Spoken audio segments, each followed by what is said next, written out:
前幾日咧就東中西望咧就講一啲保安雞頭咧就揾咗伙計返工之後咧就冇出糧俾伙計，咁呢樣嘢咧就喺呢行咧始終都會有啲不良嘅人士去搞震。咁如果大家做新嘅保安員，要點樣避免發生呢種事故咧？假設你係想做手散嘅，而家時間比較長啲㗎，一個月或者以上咧，就當然第一樣嘢最好咧就想去嗰間保安公司吸個印，了解公司嘅環境啊、地址啊、電話，攞咗啲資料先。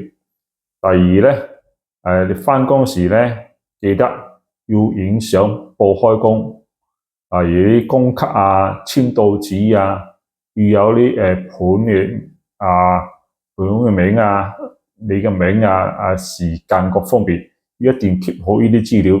咁萬一將來有事發生嘅，你都有證據可以做呢樣動作去追嗰啲公司。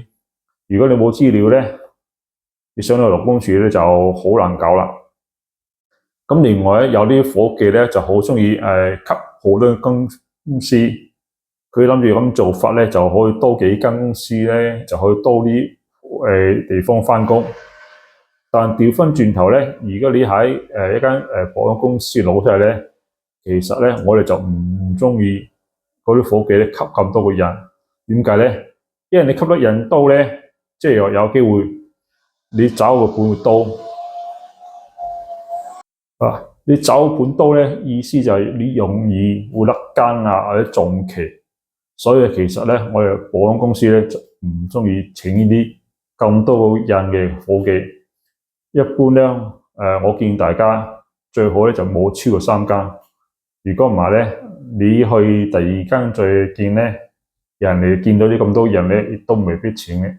所以大家要從自己諗下，如果你間嘅公司好嘅，1、2間已經好足夠，唔需要加10間8間，呢樣係冇意思嘅。